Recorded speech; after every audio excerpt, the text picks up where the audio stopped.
UFC Fight Night Perez vs. Taira is coming up next weekend, and today, guys, I have the full card breakdown video for you with timestamps if you'd like to skip to any part of the video. Hello, everybody, and welcome back to another video. If you are new here, my name is Kyle. I'm your guy with many YouTube channels, and welcome back to, like I just said, guys, another full card breakdown video. This is where I go through the entire card. I give my prediction. I break this down as a fight fan. I take a look at bets that we like. I talk about who I want to win the fight, and I'm going to add something to this video, and that being I'm going to compare my prediction to what's going on in Tapology. I thought just another way we could talk about fights in this video. It's very long form. If you're interested, we have a betting guide video coming out tomorrow, recapping kind of everything that was said here. This one is more so of me having fun, getting ready for the fights, being excited. We're going to break down the card together, guys. With that being said, let's get into the fights for today. Starting off with the first fight on the card, a fight that a lot of people were not confident was going to happen. We have Ikram Aliskerov taking on Antonio Trocoli. This is an exciting fight, mostly because I'm excited to see what Ikram Aliskerov has to do. Of course,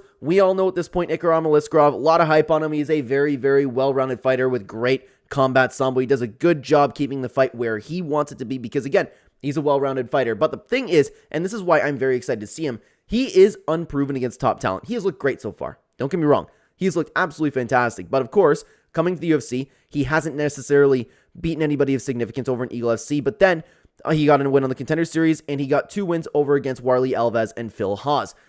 Not necessarily the best level of competition, but in that being said, we have another kind of same level of skill in Antonio Trocoli. He's taking on Antonio Trocoli, who is a decent striker with, he has a pretty good submission game, honestly. He does use his reach and height very well because if you would look, he is massive for the division. He's 6'5", 82-inch reach advantage at middleweight, so he does use his reach pretty well, and this is something that you could see as a good thing, see as a bad thing for Ikram Aliskerov because Ikram could take somebody with the size of Antonio Trocoli, take him down, get to his legs, right? But on the other side of the coin, Antonio Trocoli might be able to just use his mass to kind of keep himself on the feet. Antonio Trocoli is kind of more on the same level of competition that we have with Ikram Aliskerov right now. We don't exactly know what he's about. He didn't get signed on the Contender Series, and now they're bringing him back to the UFC. And another thing that's very important to note is he's coming off of over a 2-year layoff. Over a 2-year layoff, which is horrible. Ikram Aliskerov already has UFC level experience. Antonio Trocoli is coming in here.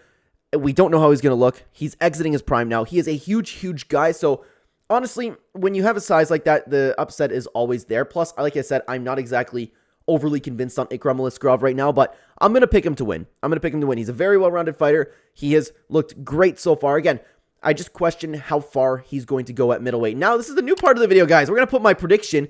I didn't sign in.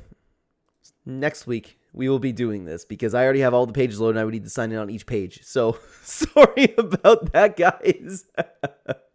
Oh, man, off to a great start today. Hey, but anyways, guys, for who I would like to see win this fight, I'm kind of on the side of Ikram Aliskerov. I think he has a little bit of promise in the division. It would be exciting to see, and I don't really care too much either way. And now, typically, I would also bring you over to Odds Jam for the betting side of things, but Ikram Aliskerov and Antonio Trocoli was a fight that we weren't sure was going to happen, so I guess that's why they don't have the odds up right now, and I'm pretty sure we have odds for every single fight. I'm recording this the Wednesday night that before it's releasing on Saturday. I'm recording this on Wednesday night, so not everything's out, but I believe it is for most fights. But anyways, guys, let's move on either way. Let's get on to the next fight, and this is another exciting fight over here. It's another really, really good card, guys. We have Shayilan Nuerdanbieke taking on Melquizael Costa. Now, if you guys don't know, I've been watching Melquizael Costa for a long time before his LFA days, and I've been excited for him to be in the UFC, and he's had, so far, mixed success. You know what? I'll start with him because he is a very well-rounded fighter, but of course, he does prefer to strike. He has really, really good Muay Thai, but sometimes, and the only really problem with this game is sometimes he can be slow-paced. Sometimes he shows up and he's not slow-paced, so I don't really know what to think of Melquizael Costa at the moment where he belongs in the UFC because he didn't necessarily have these slow performances until recently in his career, but of course, the competition level has been getting better and better. You can see that he has come in since the LFA and lost to Thiago Moises, won against Austin Ligo, and then lost to Steven Garcia again. But the thing is, he was competitive in the majority of these fights. He's still a very, very good fighter, in my opinion. So he's taking on Shayilan Nuerdanbieke, who we haven't seen in a very long time. Yeah, it's over a year layoff. That's something you always got to take into consideration. But he is a very, very good, aggressive, powerful striker, and he does have wrestling to back it up. But the thing is, with his aggressive game plan, he can absolutely be finished, and he's been finished in his career. Sometimes on top of that too, he typically has a strength advantage over his opponent, so sometimes when the takedown isn't working, if he's trying to get the takedown, he can just kind of out-muscle you and work your way to the ground. So he's pretty good at making the fight kind of where he wants it to be. But again, like I said, he is a very aggressive fighter, powerful, he can be finished, and has been shown in his career. We haven't seen him in a very, very long time. He was riding a 3-fight win streak, and then, of course, got knocked out to Steve Garcia. Both guys coming off of a knockout loss to Steve Garcia. No shame in that, in my opinion, but for my prediction, guys, I have to go with Melquizael Costa. I like the reach advantage that he has right now.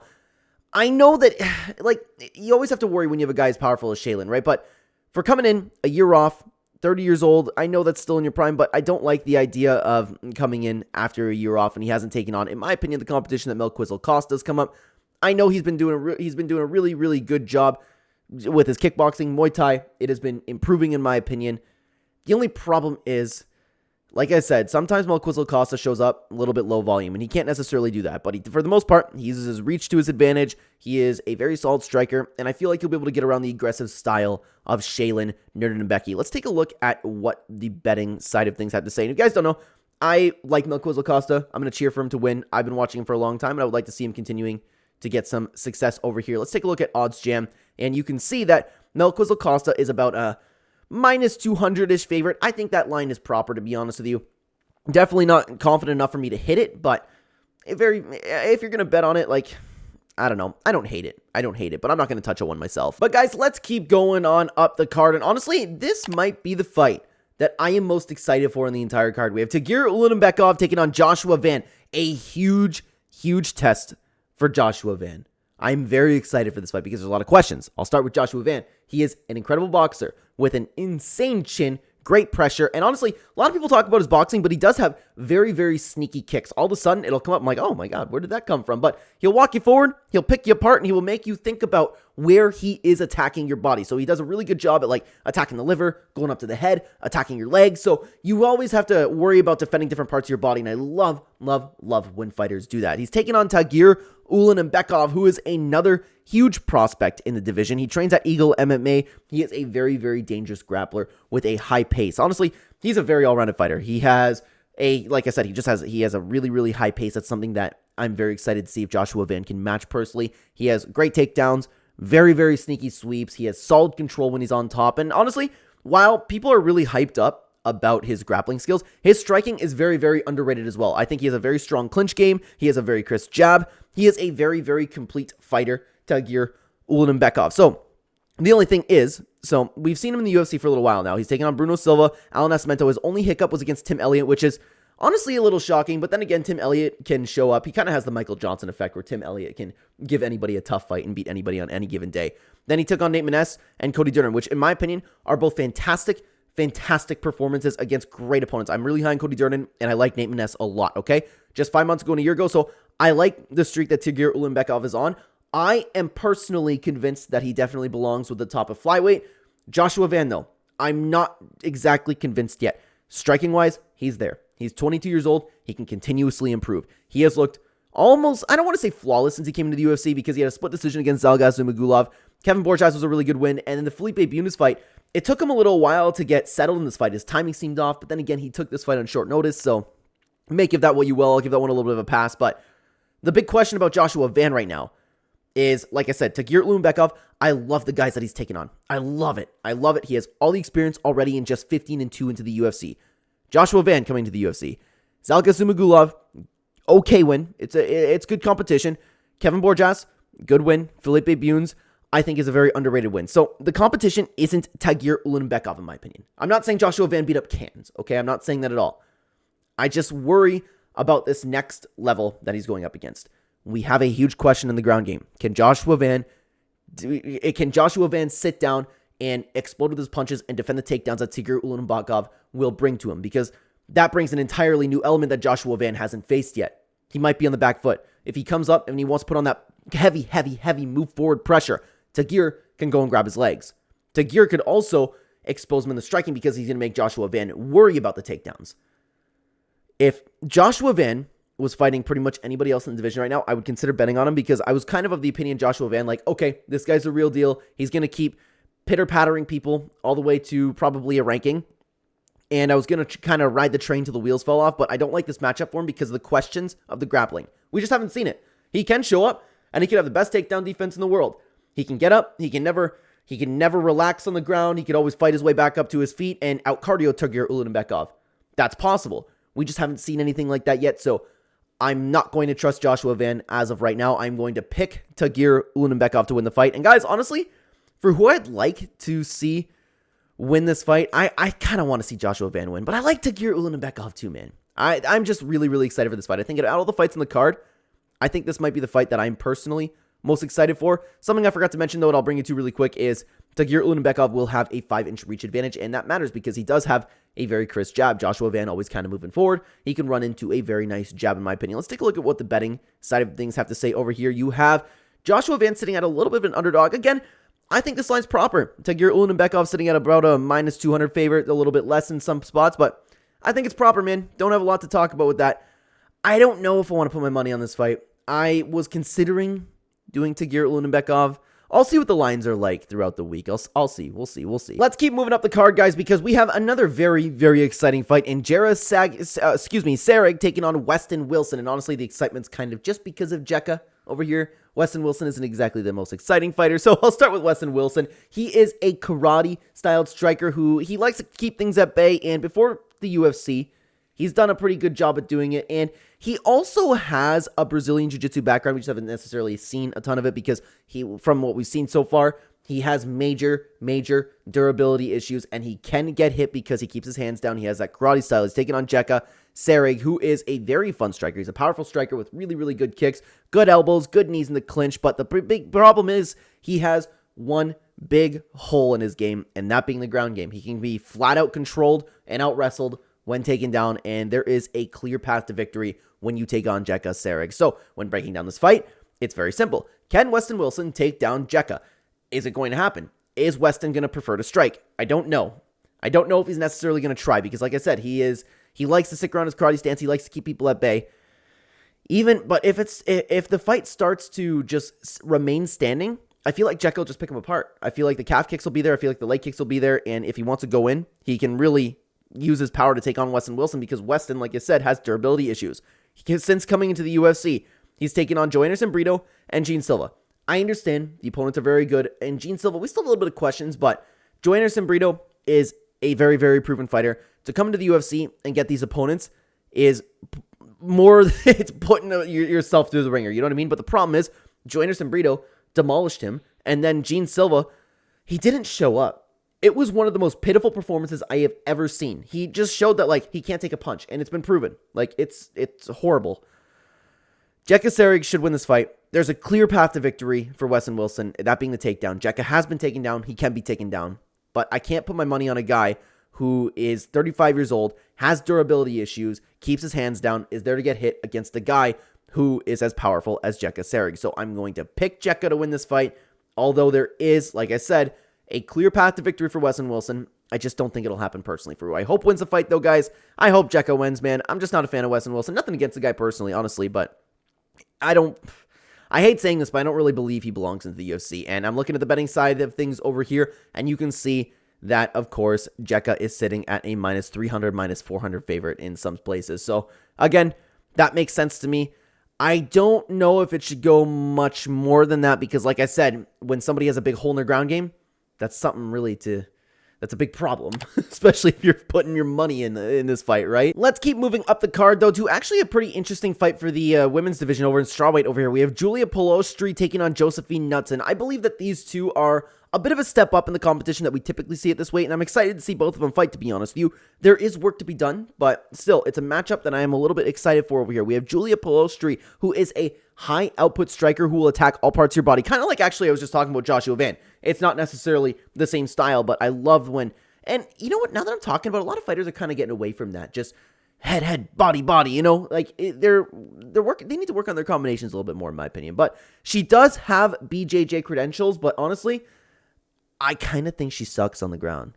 I really do. She has a lot of BJJ credentials, and she shows very little technique every time I've seen her on the ground. And, like, I don't get that, how she secures some takedowns when she goes for them. I just don't get it. I don't get it. She sucks on the ground, but she is a decent striker, okay? She has decent Muay Thai and nothing to take away from that sense. I just don't get it, man. Some people talk about her being a good grappler, and I've been watching this girl ever since she lost to Jasmine. Actually, Jasmine Jasudavicius on the Contender Series, because she went over to LFA and has looked good over in the LFA, and then she got her shot again on the Contender Series and had a decent performance over there. Like, she showed again, like, kind of what I've been thinking about her on the Contender Series. She has decent Muay Thai, but that's about it. But, like, her opponent was just crap. Her opponent was crap. That's why she had a good performance. That's kind of where I'm sitting over here. But anyways, she's taking on Josefine Knutsson, who is a former K1 Grand Prix champion. She is a Muay Thai kickboxer with solid takedown defense so far. Hasn't necessarily really been tested, but so far, so good for the takedown defense. She has great accuracy. She has very good head movement and footwork as well for the division. The only thing is she hasn't necessarily taken on anybody of significance because, of course, we have the win on the Contender Series, and then she fought Marnik Man in the UFC, and Marnik Man is probably the worst fighter I have ever seen in my life. So a win over her means absolutely nothing. Like, she's like, what can I say, man? She got a win over literally the worst fighter of all time. She stood there and did nothing as usual. So when breaking these two down, okay, from Julia Polastri, I don't think she has enough to take on Josefine Knutsson. I think that she has potential. She's 26 years old. She can improve. I've been watching her for a little while, and it looks like she has been improving. I don't know what it is. She hasn't been putting it together. And putting it together, I mean, like, she hasn't necessarily impressed me. She's getting her wins, but I'm going, okay, you know what? Yeah, the opponent's not good. This opponent's 7-11. You know what? You fought a 6-0 opponent over here, and then you fought somebody on the Contender Series who was also crap. That's kind of what I mean over here. So I think as soon as she takes on somebody of significance, she's going to get absolutely murdered. I'm unsure if Josefine Knutsson is somebody of significance, but I think that she is better than your typical strawweight. So I'm going to pick Josefine Knutsson in this bout. I don't think the reach advantage will really matter, and I'm curious to see if Josefine Knutsson will go for a takedown because, like I said, if you were to break down any tape on Julia Polastri, you will find out that she has she has the credentials. This is where I'm so confused because she has the credentials, but she's garbage every time I've seen her. Let me know if you think differently because I just don't see it, man. I don't see it. This fight should stay standing, and I have to give it to Josefine Knutsson. Although, like I said, Julia Polastri does have decent Muay Thai. I just think Josefine Knutsson's a little bit better. I'm high on her. I'm actually considering betting on this fight. And for who I hope wins this fight, guys, I actually don't care. I think both of them have a little bit of promise. I think Josefine Knutsson has a little bit more promise in this fight. And interestingly enough, Josefine Knutsson is about a minus 225-ish favorite, 220 favorite, 235 favorite.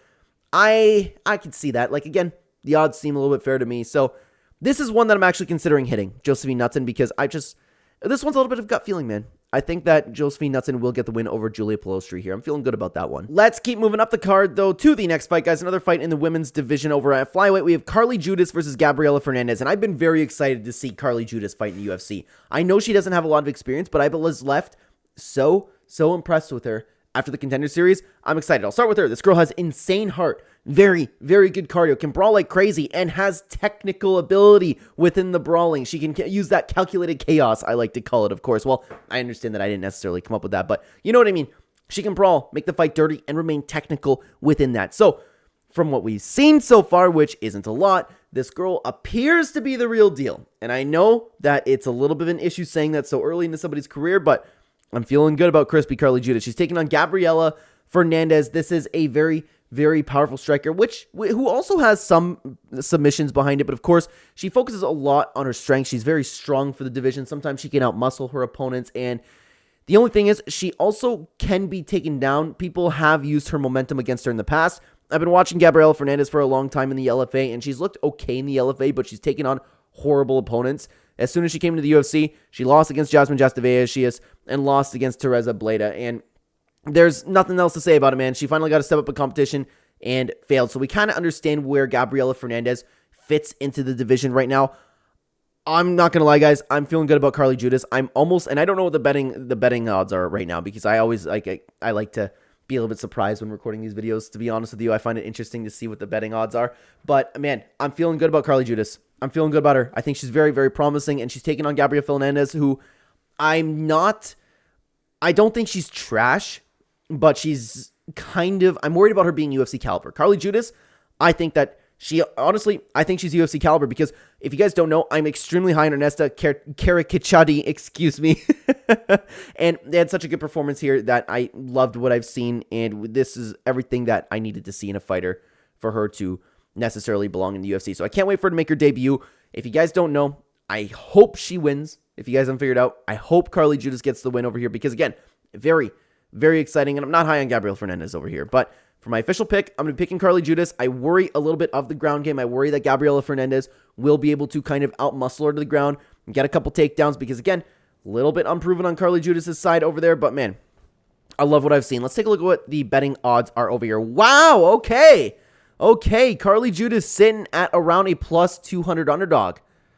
I guess that makes sense because, like I said, she is so new to her career, but that is something I will strongly consider hitting. Strongly consider. I was considering betting on her unless she was fighting a grappler because we still have those questions in her game.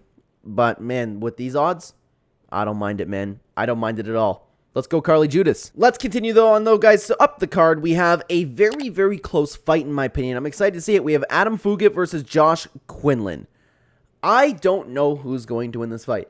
I believe this fight should be pick'em, and I'm excited to see what the odds are. I'll start with Adam Fugit. Adam Fugit is a very, very well-rounded fighter who can weaponize wrestling and pace. He's pretty good everywhere, and he does a good job fighting where his opponents are weak. So, of course, obviously, that means if you're his opponent at the ground game, he has a good job making the wrestling game happen, and vice versa. If he's fighting somebody with really good jiu-jitsu, he has a good job keeping it on the feet, and the only weakness to Adam Fugit's game is sometimes he can be open to shots, sometimes he leaves his chin out there, sometimes the head movement just isn't there, but sometimes.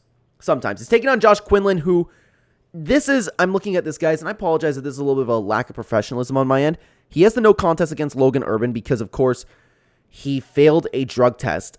I thought that was at the Jason Witwin.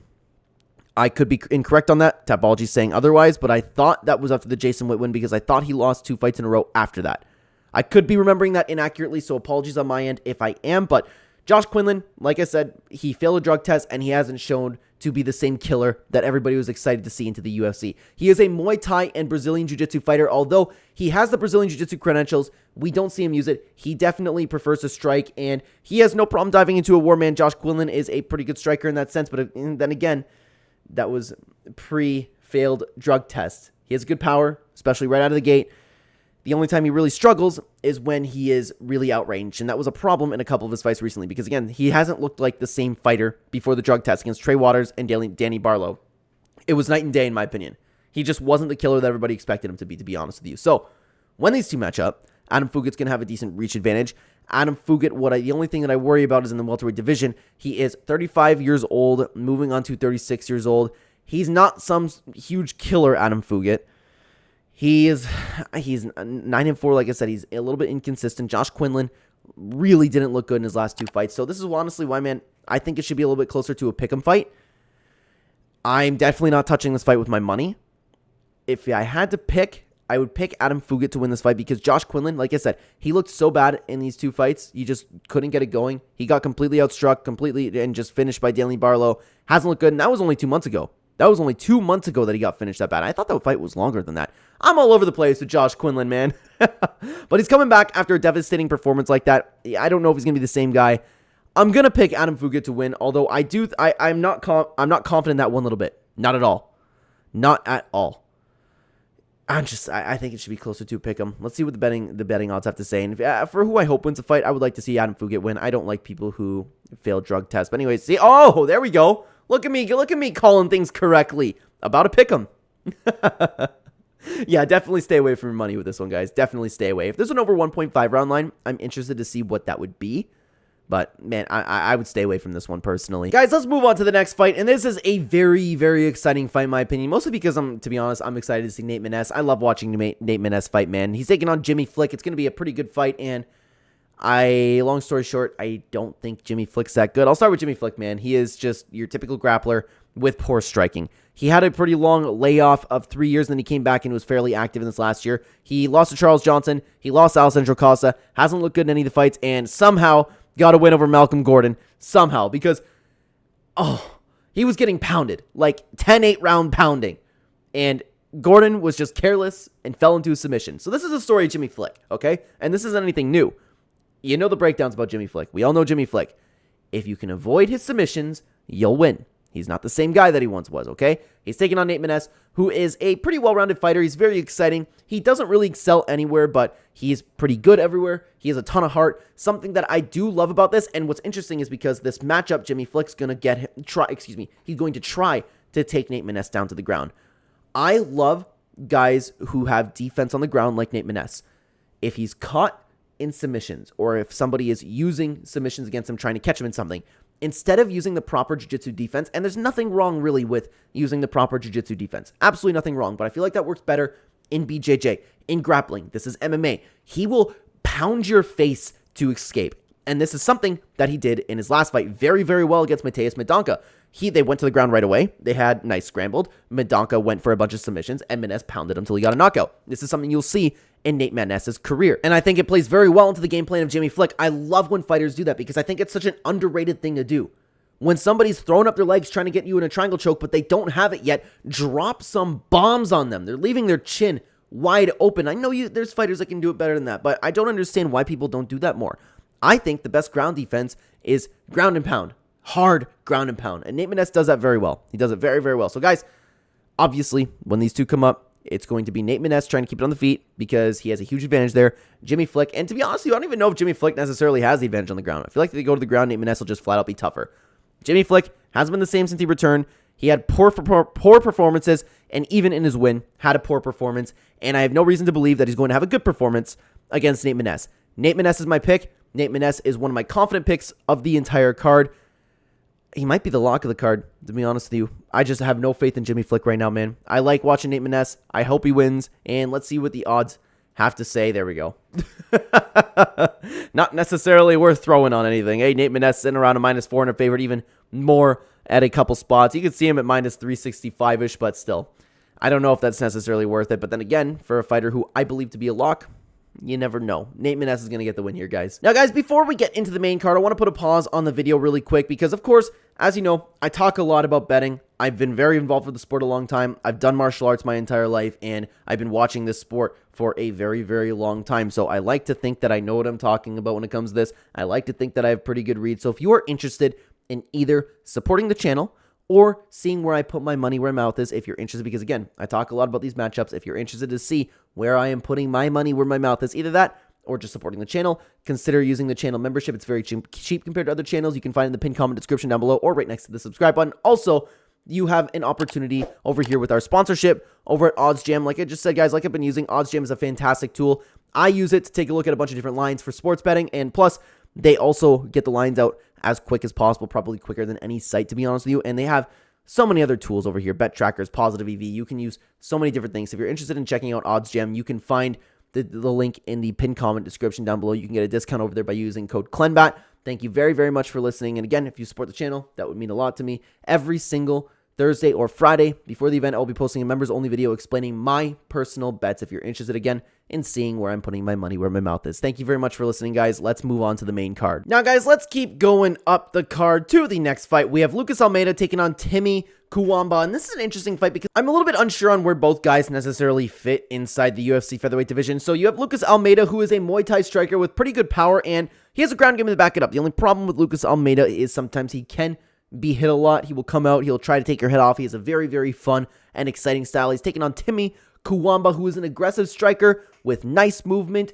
good power, decent takedown, and he has decent ground defense, although I will say it's not nearly perfect. It's just from what we've seen, I think it's pretty good in my opinion. But anyways, you have both guys. You have I'll start with Lucas Almeida, okay? Lucas Almeida has, of course, been struggling as of recent, but I will say, like, a couple of these losses have aged very, very well. I will say the Daniel Zellhuber one, but then, of course, he didn't get signed on the Contender Series. He went excuse me, sorry about that. He had a nice win, and then gone to the UFC, got another win, but then since then, sorry about that, he has had a couple of really, really struggling performances, and these losses haven't exactly aged all that well. A little bit of an issue there. Just 5 months ago and 11 months ago, Lucas Almeida isn't looking too good. But Timmy Kuwamba, man. Timmy Kuwamba, he's coming off of a split decision loss in his UFC debut, and to be honest with you, like, I'm still with both of these guys. I'm still a little bit lost on exactly where they fit. Especially Timmy Kuwamba coming in. He had an okay performance. Like, this fight will probably be standing up and I don't necessarily know which one's going to be the better striker. I'm going to lean, I think this should be a pick'em fight, to be honest with you, but I'm going to lean towards Timmy Kwamba. He's the younger guy. He will definitely, especially with a split decision loss in his UFC debut, and he worked really hard to get in the UFC because, of course, as you know, like he ended up getting on the Contender Series and not getting signed. He ended up having to get another win in order to get the call to the UFC. Got a loss there. He'll want to prove himself, so I think that's something to consider. And then you have Lucas Almeida, who's 14-3. His all three of his losses coming as of recently, and his losses haven't aged well. I'm not feeling too good about that. He just got KO'd 5 months ago. And then, in saying that, though, guys, I think it should be closer to a pick'em fight, to be honest with you. I don't know what to think about this fight. I'm going to lean towards Timmy Kwamba for those reasons, but I would love to know what you guys think down below. And for who I hope wins the fight, I hope Timmy Kwamba gets the win there. I would like to see him have a little bit of a UFC run. But let's take a look at the betting side of things. You have Timmy Kwamba at a small favorite. I think personally that it should be closer to pick'em, but I'm not mad at that line at all. I'm not mad at that one little bit. Let's keep going up the card, though, to a fight that I'm very excited for because, again, it's another really, really close fight. You have Miles Johns taking on Douglas Silva de Andrade. This is exciting. This should be a close fight, and I cannot wait to watch this fight, in my opinion. One of the most excited fights on the card that I am personally for. You have Miles Johns, who is a strong wrestler with crazy speed, or excuse me, crazy power and good speed for the division. Sometimes, though, he can lack technique. He can swing a little bit. He can get caught up in doing that a little bit. But the other thing with Miles Johns is sometimes he just doesn't show up. I don't know what it is. I don't know why. Sometimes he shows up, a little bit of low volume, can have some cardio issues. So he is an inconsistent fighter, in my opinion, in the performances that he has. But when Miles Johns is on, he is a very, very good fighter. Somebody who is always on, though, is Douglas Silva de Andrade. He is a very well-rounded fighter with great Muay Thai. He's pretty good everywhere. He's fast. He can keep up with every aspect of MMA. He has great calf kicks, and he has very underrated hands, to be honest with you. He's a very, very well-rounded fighter. The only problem is he's 38 years old now, almost 39 years old for the bantamweight division. I will say, though, he hasn't shown signs of slowing down a lot yet. He's still been having good performances, and I will say, even in his losses, he has lost to Lerone Murphy, and he's lost to Saeed Nurmagomedov, excuse me. Those are good losses to have, and he didn't just get shut down completely like a lot of people definitely would. Other than that, he's had some really good wins. He's won, he's lost, man. He's been in their division. He's a very, very underrated fighter, and you have Miles Johns, who has racked up some good wins, to be honest with you, too. Something that I've been talking about is the Dan Argueta fight, because this is one of those times where he kept up with the pace, and sometimes he just doesn't show up, and then he fights someone like Cody Gibson, and it was an okay striking match, but nothing really stood out besides Miles Johns ended up outstriking him a little bit. I want to pick Douglas Silva de Andrade. I want to. I think that he's more consistent. I think that he's taken on better competition. I think he's a better fighter. I think that he can adjust I think that he can adjust mid-fight to really have an advantage over anything that Miles Johns finds success with. But the problem is, I have issues in picking a 39-year-old in the bantamweight division. I know with USADA gone, that's something that we don't have to worry about too much. But at the end of the day, I'm having worry about picking Douglas Silva de Andrade because, again, the day's gonna come where he shows up and he's not looking like the Douglas Silva de Andrade that we all know and we all love. But I can't count on somebody who's a little bit inconsistent, in my opinion. And it's important to note when I say inconsistent for Miles Johns, it's not like he shows up and he's just trash. It's just sometimes I watch him and I'm like, oh, look out for this guy. And sometimes I'm like, it was all right. You know, that's kind of how I feel about him. But Douglas Silva de Andrade, I can count on coming in on point as usual. We know what we're getting with him. I'm going to pick him. Not a confident pick, but I'm going to pick him. For who I hope wins the fight, I hope Douglas Silva de Andrade wins, man. He's been putting a lot of work into the division, and for a very, very long time, too. He's taken on some of the toughest guys in the world, so I'd like to see him get a win. And you can see that this is almost a pick 'em fight. This is what I'm talking about, man. Some of these matchmakers for the UFC recently have been doing a really, really good job. We're going to have to really work to find our spots in the betting side of things, eh? But I'm just going to sit back. I'm definitely going to enjoy this one. I might consider seeing what the over 1.5 rounds end up being like, but again, we'll figure that out as the week goes on. Very, very exciting fight, that one. Let's keep going up the card, though, guys, because, again, we have another fight that I'm incredibly excited for. I lied, man. Okay, I don't know. This might be the fight that I'm looking forward to most, man. This one might be it. I don't know. There's a couple really good fights. Azu Almabayev taking on Jose Johnson. Two people that I have a lot of hype in. I know Jose Johnson 16-8. I believe he is way better than his record. I believe he's improving. I can't wait to watch this fight, okay? You have Azu Almabayev, who is an extremely well-rounded fighter. He has nice technical striking, great grappling, excellent cardio. He's very fast. He can mix up attacks and keep his opponents thinking. He's just very good at all aspects of MMA. This dude is the real deal. I'm convinced of him, and he's taking on Jose Johnson. Jose Johnson is a striker who is massive for the division. You can see that right now. He is 6 feet, and he will have a 71.5-inch reach versus Azoulambeyev's 65-inch reach. He can be taken down, but he does have good jiu-jitsu, and he can make himself a little bit of a problem to deal with on the ground. So that's the only really, I don't even know if I necessarily call it a hole in the game, because when he's taken down, he is pretty active. And it was shown in the Damon Blackshear fight. Like, Damon Blackshear ended up submitting him, but at the end of the day, I think that Damon Blackshear is championship material one day. I'm so high on that guy, and I don't see any problem with it because he's that good. Honestly, he offered nice resistance in this fight. He just ended up getting caught in a submission. So that's something to consider when you're fighting Azoulambiev, because Azoulambiev is very good at taking people down and submitting you, but Azoulambiev is good everywhere. So, of course, I have to assume when these two match up, Jose Johnson will want to keep it on the feet, Azoulambiev will want to take it to the ground. Azoulambiev is a great striker, but why strike with somebody like Jose Johnson? Azoulambiev so far has shown that he has pretty good fight IQ, so that's going to be the game plan. I don't know how it's going to go. Like we were talking about a fight earlier. Crap, I can't remember which fight it was, but regardless, when you have a fighter who's really, really tall for the division, really big, he's going to have a reach advantage on you. He might be really easy to take down. He might be easy to push over, but at the same time, if you're that big, if you're having that much of a height and reach advantage, you could keep Azoulambiev at bay. And Jose Johnson's a very good striker. He has pretty decent accuracy, like I said. I don't know how this fight's going to go. I don't. I would imagine that Azoulambiev is going to be the favorite, and I think that's crazy. I think this should also be a little bit closer to a pick and fight. I think Jose Johnson is an incredibly underrated fighter. He's better than the 16-8 record, and it's shown, man. He's just recently only lost to Damon Blackshear, and I think it's a good loss to have, man. Then he bounced back with a nice win against Chad Anilayer, and like if you want to talk about his grappling, the entire fight was grappling, and honestly, like both guys displayed incredible skill set in this matchup. So I think that Jose Johnson is improving, and he found a submission with about 10 seconds left in the fight. I think it was something like 10 seconds. It's a great fight, man. You have a very complete fighter. Man, I don't know. My gut's almost leaning towards Jose Johnson. I think this should be a pick 'em fight.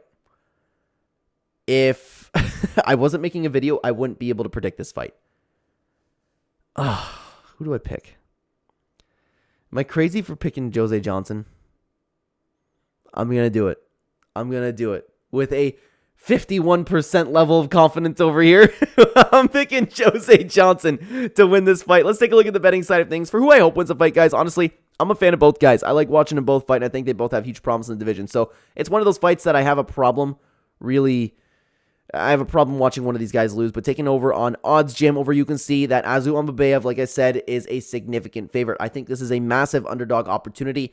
Not enough nearly for me to put my money there, but hey, if you're looking for some underdog odds, I don't mind Jose Johnson at all in this fight. I'm going to pick him to win, and then maybe they'll age well, maybe it'll age poorly, and Azoulambiev will come out and just take him down and ragdoll him, but it's an exciting fight, man. I cannot wait to watch that one. Let's keep going, guys, to the co-main event. We have Garrett Armfield taking on Brady Highstand. Now, guys, this is going to be one of those grappler versus striker type matchups, because you have Garrett Armfield, who is a Taekwondo striker with pretty good combinations, pretty good power. He's very durable. He can put on a high pace. He's pretty good at what he does. The only issue in his game is he does have a takedown defense and submission game issue. The only thing is, though, he has been seemingly working on it. It seems to be getting a little bit better, so I have every reason to believe that Garrett Armfield will continue to improve. He's taking on Brady Highstand, who is a wrestler with pretty good cardio. That's why the matchup's interesting. I always find these striker versus grappler matchups pretty interesting, to be honest with you. He has a lot of heart. He does a really good job at weaponizing pace with his relentless takedowns. So what's going to happen in this fight is Garrett Armfield is going to want to kickbox. He's going to want to use his Taekwondo, keep it at bay. Brady Highstand's going to want to walk forward and takedown until it actually works. Garrett Armfield has been exposed in the past to being taken down. Brady Highstand does a pretty good job in being taking down opponents. So it all matters on Garrett Armfield's takedown defense, in my opinion, because Brady Highstand's probably not going to want to stand with Garrett Armfield. I think there's a big difference in competition, or a big difference in skill level over there. But Garrett Armfield, man, for all I know, like I said, his takedown defense and submission game seem to have been improving. I don't know if he's improved enough to take on Brady Highstand, but Brady Highstand isn't exactly like... Sorry, I'm getting a little bit weirded out by this picture over here. Just everybody looking over here. Sorry, I just lost my train of thought completely. But like, we've seen Brady Highstand for a little bit now. He came into the UFC and got a loss against Ricky Turquoise, which hasn't exactly aged all that well. Then he got 2 okay wins, but again, the opponents could be a little bit better. Garrett Armfield, we kind of know what we're getting with him now. He ended up losing his UFC debut to David Onama and then ended up getting 2 nice wins after that. I know the Brad Katona fight that a lot of people... Was it yet? I don't remember if people were crying robbery, but I thought this fight could have gone either way personally.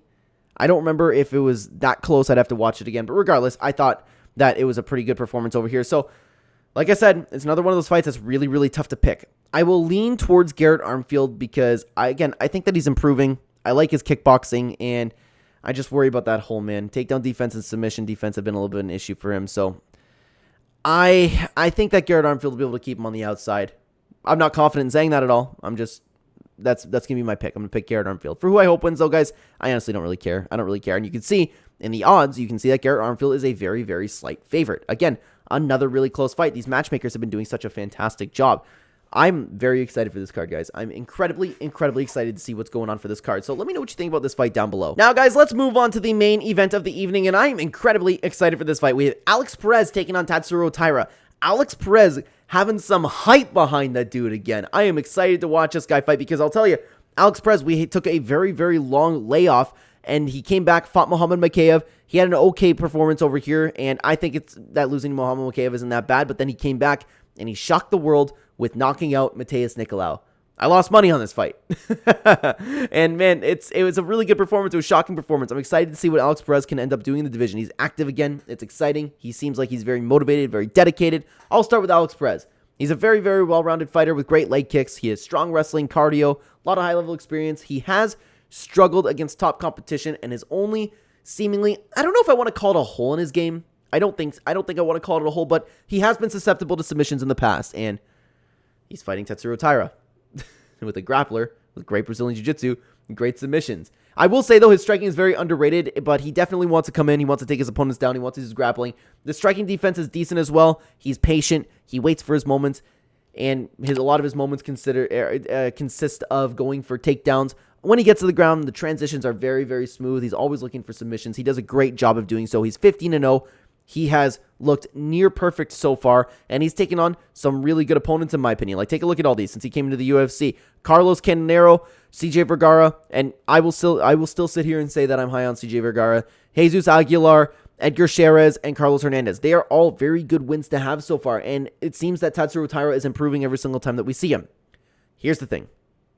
Tatsuro Taira hasn't taken on Alex Perez, a guy with this much high-level experience. The danger aspect is a big step up against Alex Perez, too. Like we just saw, he has power in his hands. He has very good technique in his hands. He's tough. He can keep it going for 5 rounds.